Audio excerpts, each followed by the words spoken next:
Deddy Siregar untuk ke atas panggung dan memberikan testimoninya untuk Partai Solidaritas Indonesia.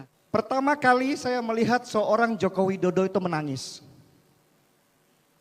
Pertama kali saya melihat seorang Jokowi itu menangis. Mungkin nggak percaya.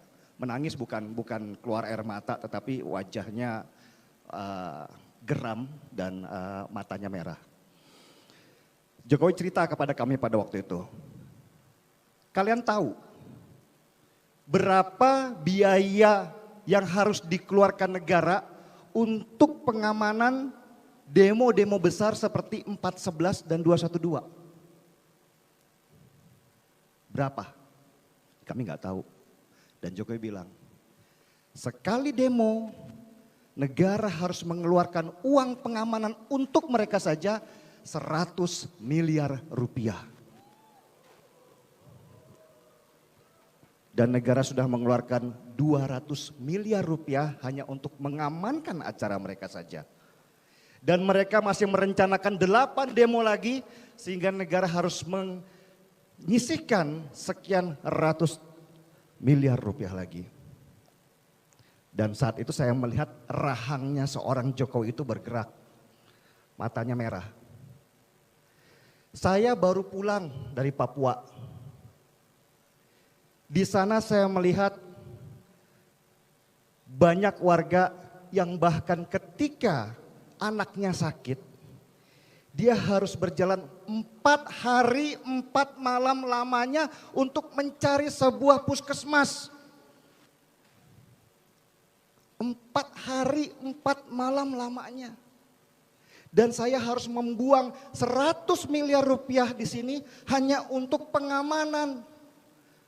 Seandainya semua ini saya bangunkan puskesmas, seandainya saya bangunkan semua ini buat jalan, mereka semua akan menjadi tertolong. Saya akan bisa membangunkan 100-200 puskesmas buat mereka.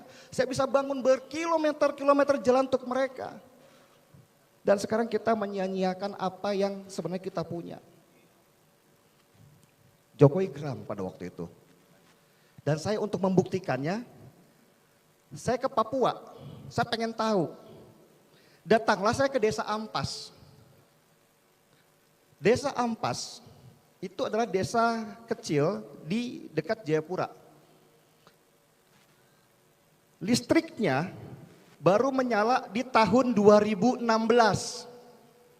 Pemberian Bapak Jonan melalui pakai solar panel. Saya tuh pengen tahu bagaimana sih rasanya ketika kemudian desa ini gelap. Ada Pak Johannes pada waktu itu, Pak ayo kita matikan satu desa, jam 6 sore.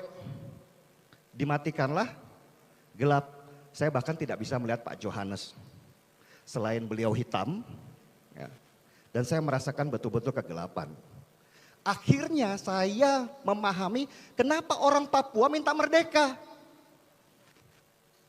Saya pun jika pada posisi beliau, saya pasti akan menjadi orang yang terdepan untuk meminta merdeka.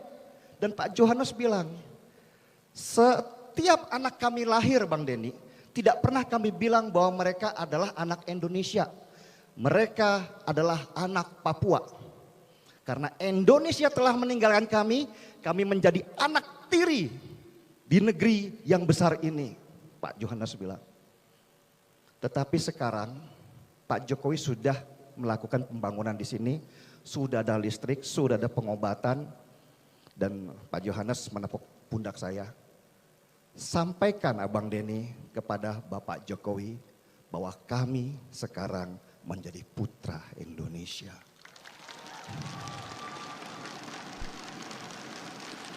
Ya. Siapa yang tidak cinta? Titik balik saya untuk kemudian berjuang. Buat saya Jokowi bukan lagi sebagai sosok. Dia adalah simbol. Simbol yang harus saya kawal. Simbol yang harus saya pertahankan. Jangan sampai dia jatuh. Hanya dialah sekarang ini yang punya rencana untuk bisa memajukan Indonesia menjadi negara dengan ekonomi keempat terbesar di dunia.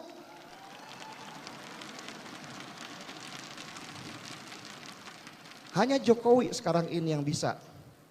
Dan akhirnya saya berjuang di media sosial. Sesuatu yang saya bisa untuk menulis, menghantam mereka. Membangun propaganda untuk mengalahkan mereka. Berperang dengan mereka. Apa resikonya? Resikonya saya dihantam oleh mereka, dicaci maki mereka. Kalau pengen lihat inbox saya, itu menggal kepala saya itu ada 100 orang lebih. Mengancam keluarga. Makanya ketika kemudian saya ketemu dengan satu orang PSI yang sempat mengeluh karena diserang oleh partai besar, saya bilang, bro, mental itu terbuat dari baja, maka selayaknya lah ya ditempa.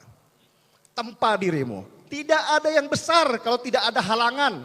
Tidak ada yang besar kalau tidak ada musuhmu. Ketika mereka melihatmu sebagai lawan, maka itulah tantanganmu. Maka kamu sudah menjadi ancaman bagi mereka. Berbanggalah PSI. Kalau kalian tidak dilirik bersama mereka, ya berarti kalian bukan apa-apa.